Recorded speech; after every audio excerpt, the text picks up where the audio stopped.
মর্যাদা দিলে শরীয়ত যেটা নিষেধ করেছে সেটা করা যায়? কথা বলে বলে আমি তো করিনি, ছেলে বিয়ে করলে কি করবো? আরে ছেলেটা কি বলছে, মা তোমার কাছে যদি কেউ 5,000 টাকা রেখে যায় ওই টাকাটা দেবেন না আটকে রেখে দেবেন? ওই সময় মা চোখের পানি ছেড়ে দিয়ে বলেছিল, আমার কলেজের টুকরা, এটা তো ইসলামের বাজেট। আমানত রেখে গেলে আমানত ফেরত দিতে হয়, ফেরত না দিলে বিপদ হয়, আল্লাহ পাক নারাজ হয়।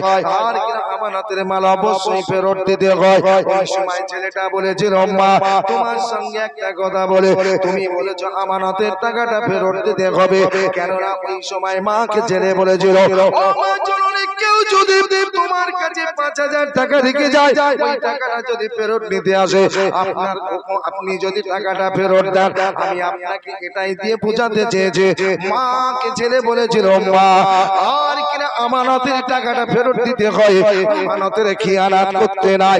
আপনি বলুন এখন আল্লাহ পাক আল্লাহ তাআলা তোমার কুলেই আমাকে আমানত স্বরূপ রেখে দিয়েছে, এখন যদি আল্লাহ তোমার কোল থেকে আমানতের মালটা ফেরত নিতে চায়, তুমি কি দিতে রাজি আছো?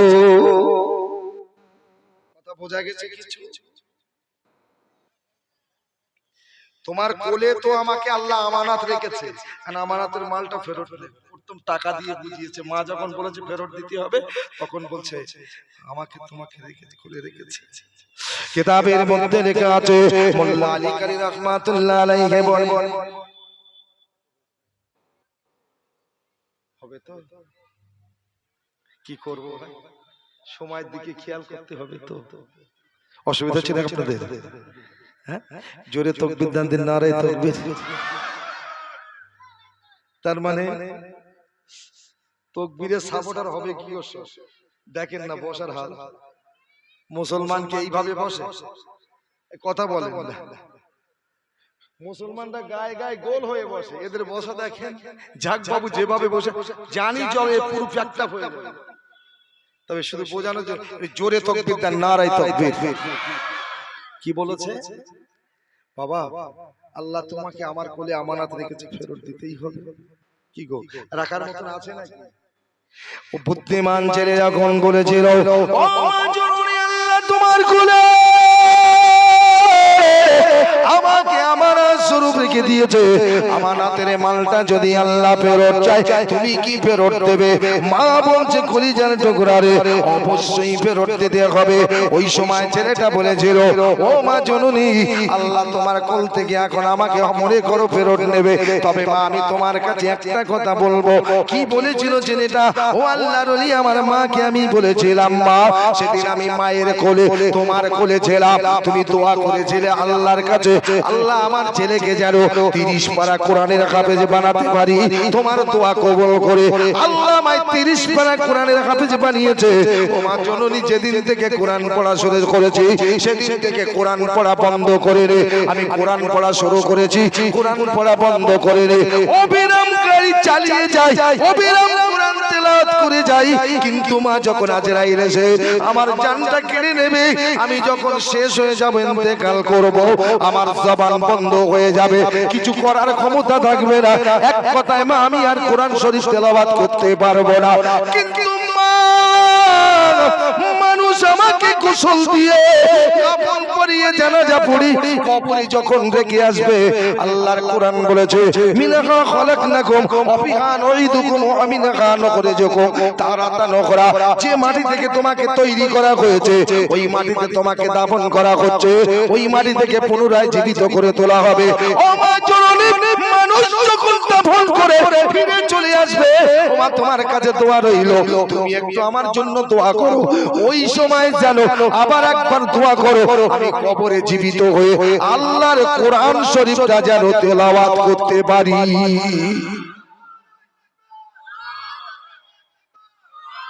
কি বলছে বাবু?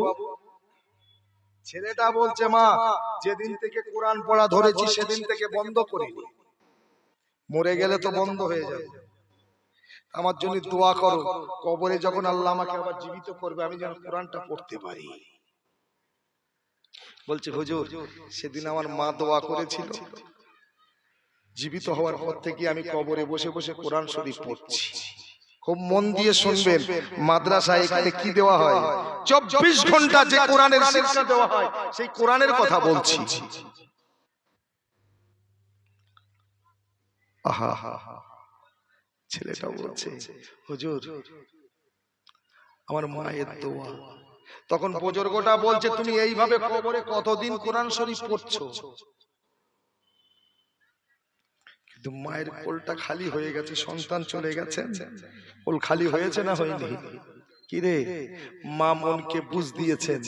কিন্তু আমি আপনাদের কাছে বলি, মা যখন ছেলেটা ঘরে এসেছিল, বুকের ভিতরে নিয়ে আল্লাহকে শুকরিয়া আদায় করে বলেছিল, আল্লাহ আমি আমার বুকের ভেতরে তোমার 30 পারা কোরআনকে পেয়েছে। মায়ের মনের ইচ্ছাটা কি জন্য জেগেছিল আপনাদের কাছে বোঝানোর জন্য বলে, আমিরুল মুমিনিন হযরতে ওমর রাদিয়াল্লাহু তাআলা আনহু 1 তারিখে সাহাবাদের দিকে বলেছিল, ইসলামের জন্য সেনা লাগবে, কাফেররা লড়াই করতে আসছে গো, ইসলামের জন্য কে লড়তে যাবে বলে তো রাজি আছো? কিতাবের মধ্যে লেখা আছে, সেদিন সবাই দলে দলে হযরত ওমরের কাছে গিয়ে যুদ্ধ করার জন্য তালিকায় নামটা লিখিয়ে দিল। সেই একটা বুড়ি মেয়ে ছেলে ঘরে বসে চোখের পানি ফেলে কাঁদে। ওই বুড়ির 4টে ছেলে ছিল, 4টে ছেলে বাইরে খেলতে খেলতে ঘরে গিয়ে দেখে জনম দুঃখিনী মা, যার চোখে কোনোদিন পানি দেখে রে, যাকে আমি কোনোদিন কাঁদতে দেখে রে, কিন্তু ছেলেরা ঘরে ঢুকে দেখে মা চোখের পানি ছেড়ে দিয়ে কাঁদছে। ওমর যখন সেনা চেয়েছে, যুদ্ধের ময়দানে যাওয়ার জন্য সৈনিক চেয়েছেন, সবাই ওমরের কাছে নাম লিখিয়েছেন, কিন্তু ওই সময় একটা বুড়ি মেয়ে ছেলে ঘরে বসে চোখের পানি ছেড়ে দিয়ে কাঁদছে। বুড়ির 4টে ছেলে বাইরে খেলা করতে করতে ঘরে ঢুকে দেখছে মা কাঁদছে। মাকে তো কোনোদিন কাঁদতে দেখেনি, কোনোদিন কাঁদতে দেখেনি, আজ মা কাঁদে কেন? জিজ্ঞেস করতে হবে না? হবে না? ওই সময় ছেলেরা জিজ্ঞেস করেছিল, আম্মা জান আপনাকে আমরা বুদ্ধি হবার পর থেকে, জ্ঞান পাবার পর থেকে কোনদিন ঘরে বসে আমরা তোমাকে কাঁদতে দেখে রে, তোমার চোখে পানি দেখে রে, আজ তোমার চোখে পানি মা এমন করে কাঁদো, কান্নার কারণটাকে? ওই সময় মা বলেছিল, কলিজার টুকরা রে, আজ তোর বাপ যদি বেঁচে থাকতো ওমরের ডাকে সাড়া দিয়ে যুদ্ধের মুজাহিদ হয়ে যুদ্ধের ময়দানে চলে যেত, কিন্তু তোমার আব্বা নয়, ওমর সৈনিক চেয়েছে প্রত্যেক ঘর থেকে ইসলামের জন্য, আল্লাহর হুকুম তামিল করার জন্য, ইসলামের জন্য যুদ্ধের ময়দানে যাবার জন্য ওমরের কাছে কত মানুষ নাম লিখিয়েছে। আজ আমার ঘরটা মাহরুম হয়ে গেছে, একটা মানুষও নাম লেখাতে পারলো না। ওই সময় বুদ্ধিমান 4টে ছেলে বলেছিল, ও জননী, তো আমার আব্বা নাই তো কি হয়েছে? দেখো তোমার 4টে বেটা দাঁড়িয়ে আছে, তোমার 4টে ছেলে দাঁড়িয়ে আছে, তবে মা আব্বা বেঁচে থাকলে একটা নাম দিত, আমরা 4টে ছেলে তোমার, তুমি যদি অনুমতি দাও যুদ্ধে যাবার জন্য, কাফেরদের বিরুদ্ধে লড়াই করার জন্য, ওমরের তালিকায় আমরা 4 ভাই নাম লিখিয়ে দেব। জোরে হবে না সুবহানাল্লাহ? বাবু আপনাদের অসুবিধা হচ্ছে নাকি? বলছে আমি 4টে ছেলে, আব্বা থাকলে একা নাম লেখাবে আর আমরা 4টে নাম লেখাবো। ছোট ছেলেকে রাস্তায় কেউ পাঠায়? এই কথা বলেন, ছোট ছেলেকে রাস্তায় কেউ যেতে দেয়? অবুঝ ছেলে যদি বলা যায় না ধাক্কা লেগে মারা যায়। শায়না ছেলে বাজারে গেলে তাই মা সাবধান করে দেয়, বাজারে হুড় হবে, খবরদার যেন ওদিকে যাবে। ছেলেরা যখন ছোট ছোট ছেলেগুলো বলছে, মা পারমিশন দিলে আমরা 4 জনাই গিয়ে নাম লেখাবো, মা কি বলবে? না তোরা ছেলে মানুষ যেতে হবে না। মায়ের ভিতরে কি ইমানের জজবা ছিল দেখুন, বাবা তোরা যাবি, তোরা যাবি? হ্যাঁ মা, পারমিশন দিলে, তোমার বিনা অনুমতিতে তো যেতে পারবো না। কথা বোঝা যাচ্ছে কিছু? তোমার বিনা হুকুমে তো যেতে পারবো না। ওই সময় জনম দক্ষিণে মায়ের চোখের কোনায় পানি, চোখ চোখরা পানি নিয়ে মা কেঁদে বলেছিল, ও আমার কলেজের টুকরারা, যে জায়গায় যাবে বলছো তোমরা, ওই জায়গার রূপ কি তোমরা কোনদিন দেখেছো? না মা, দেখার প্রয়োজন নাই। মা বলছে না দেখলেও বলে দে, সেখানে নাঙ্গা তরোয়াল দেখা যাবে, কাটা মানুষ দেখা যাবে, রক্ত দেখা যাবে। এই ভয়ঙ্কর জায়গায় তোমরা কেমন করে যাবে? মা ইসলামের জন্য ওই ভয় দেখিয়ে কোনো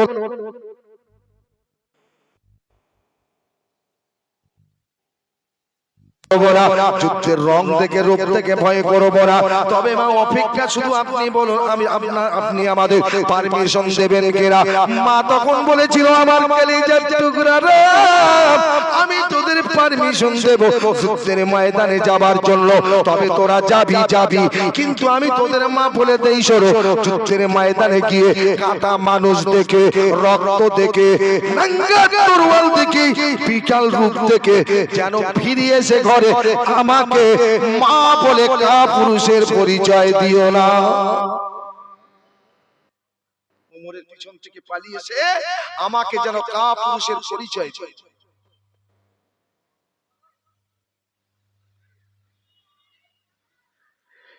ছেলেরা বলছে, মা কোনো ভয় নেই, হুকুম দিন। মা রাজি হয়ে গেল। আল্লাহর আরেকটা মহব্বত দেখুন, রাসূলের প্রেম দেখুন। ছেলেগুলো যখন মা রাজি হয়েছে, ছেলেগুলোকে যুদ্ধের ময়দানে পাঠানোর জন্য যুদ্ধের সাজ পরাতে হবে। যেমন পোশাক, যেমন ছেলে তেমন সাজ। বড়র গায়ে বড় লাগে, ছোটর গায়ে ছোট লাগে। জনম দক্ষিণে মা বাচ্চাগুলো ঘরে নিয়ে চলে গেল। নিয়ে গিয়ে মা নিজে হাতে ছেলেদের যুদ্ধের সাজ পরিয়ে দিল। যেমন তরোয়াল ছেলে তেমন তরোয়াল হাতে তুলে দিয়ে বলেছিল, যা পূর্বের ন্যায় আবারও বলে, আজকে তোমরা যুদ্ধ করতে যাচ্ছ, যুদ্ধের ময়দানে গিয়ে কাফেরদের ভয়ঙ্কর রূপ দেখে ওমরের পিছন থেকে পালিয়ে এসে আমি মা যেন আমাকে মা বলে ডেকে কাপুরুষের পরিচয় দিও না। কিতাবের মধ্যে লেখা আছে, মায়ের থেকে দোয়া নিয়ে যুদ্ধের সাজ পরিধান করি, হাতে তরোয়াল নিয়ে ওমর রাদিয়াল্লাহু তাআলা আনহুর সঙ্গী হয়ে জিহাদের ময়দানে গেল। কিন্তু যুদ্ধের ময়দানে গিয়ে লড়তে মায়ের চারটে কলেজার টুকরা চারজনে আল্লাহর রাস্তায় কুরবান হয়ে গেলে।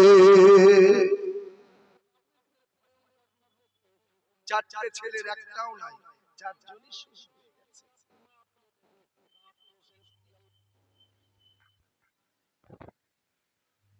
চারটে ছেলে যখন শহীদ হয়ে গেছে,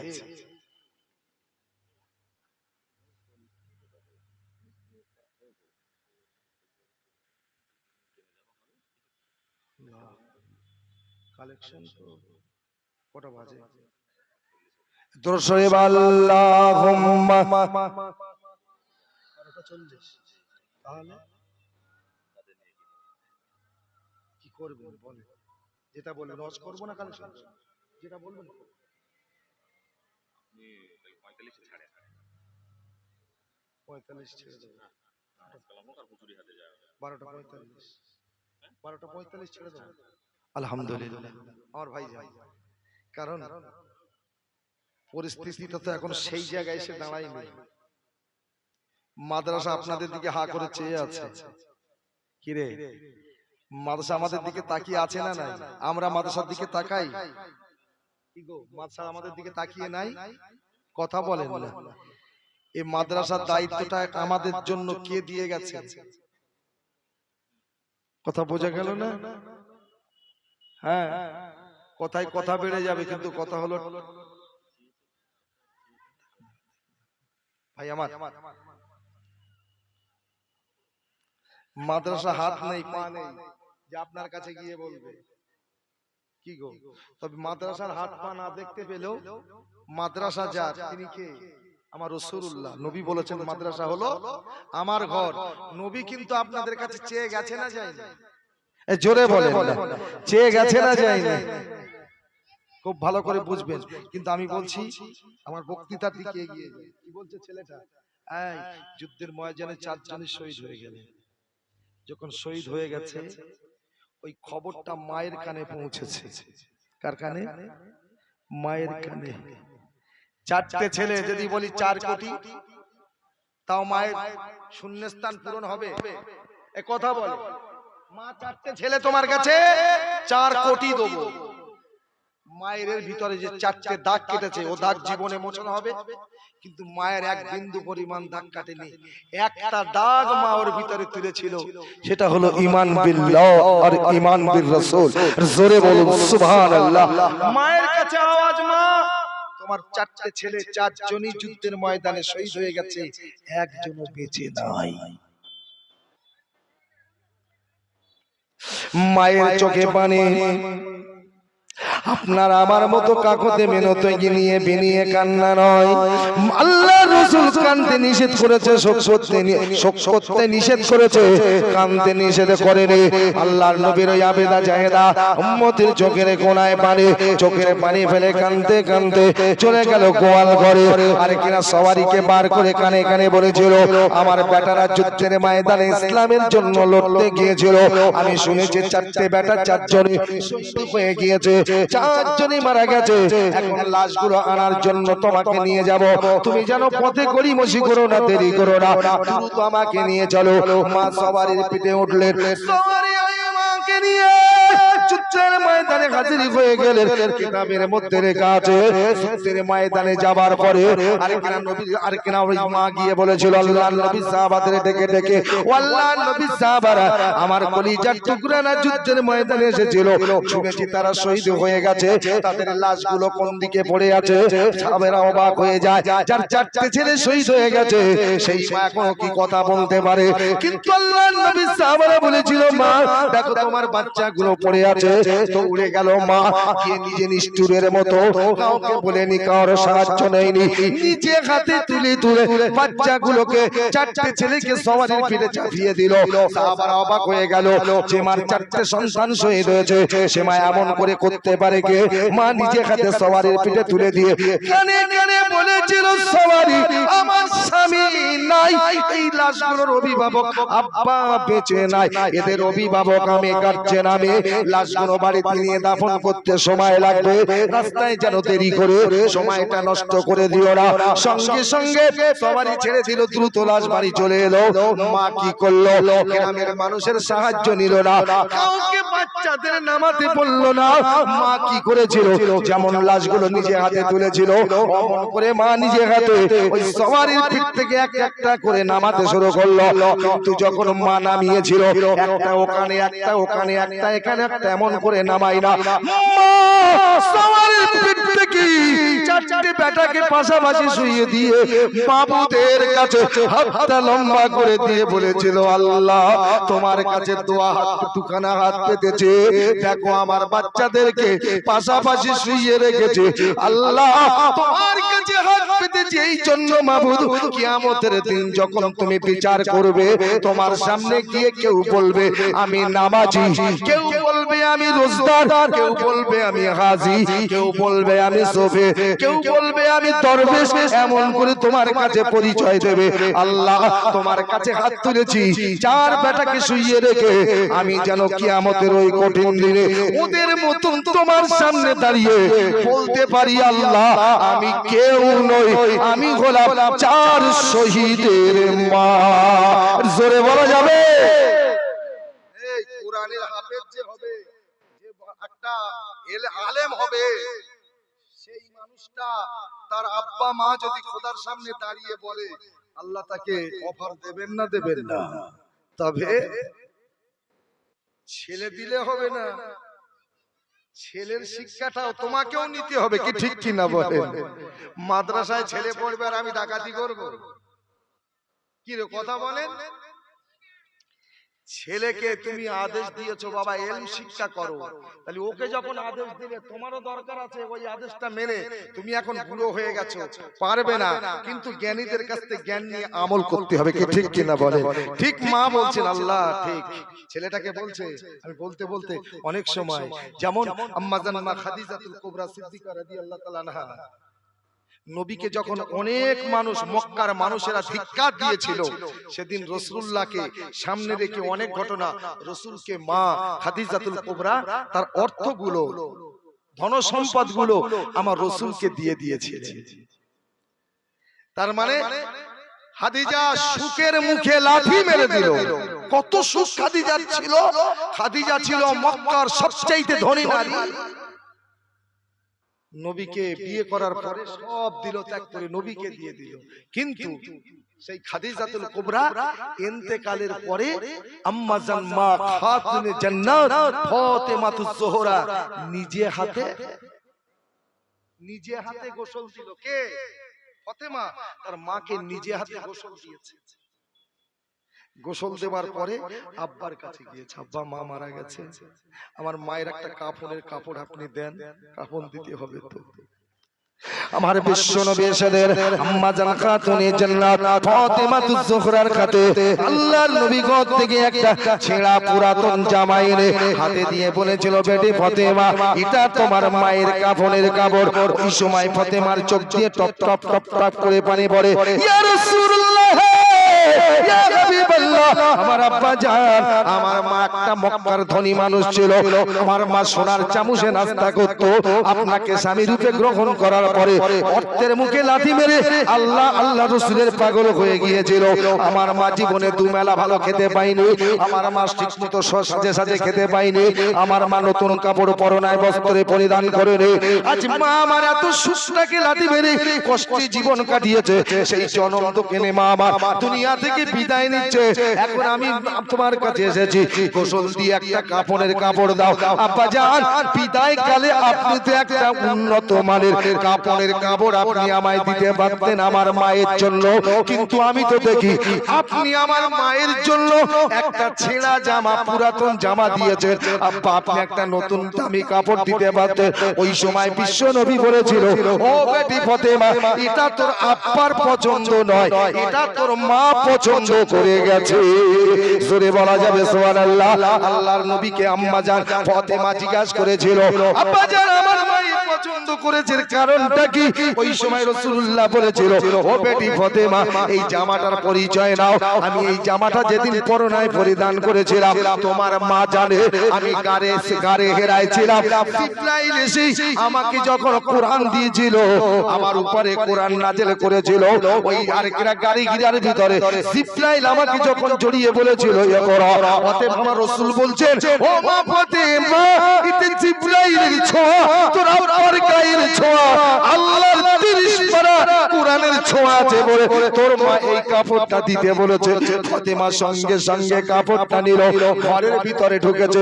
রাসূল আমার দেখছে ওই কাপড়ের কাপড়টা পরাবেন বলে গোসলের পরে যে কাপড়টা চাপা দিয়েছিল, ফাতেমা তুলেছে। তোলার পরে কি দেখছে?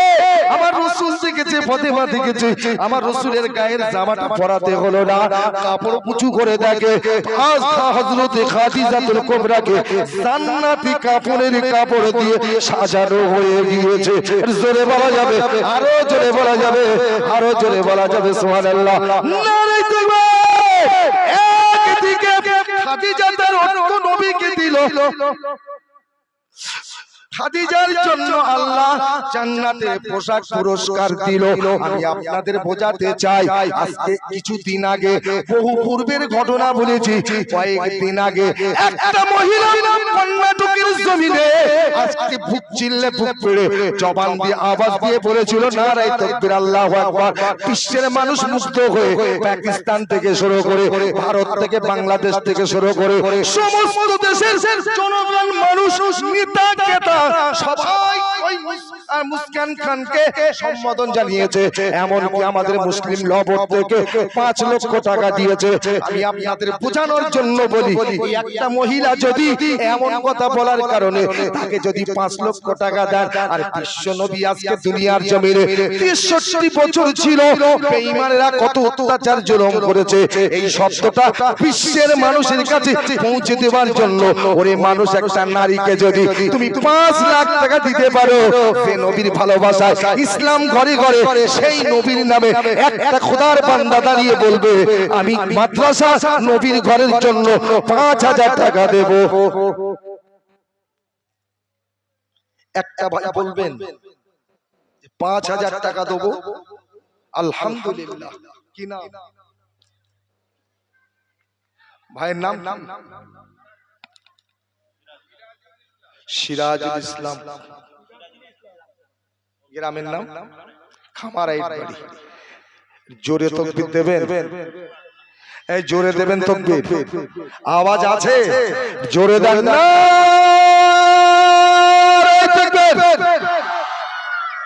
কেউ ক্যান্সেল করেননি তো? আল্লাহরে ডাকলে ক্যান্সেল করলে কিন্তু তোমার যাবে। কি রে, আল্লাহকে ডাকলে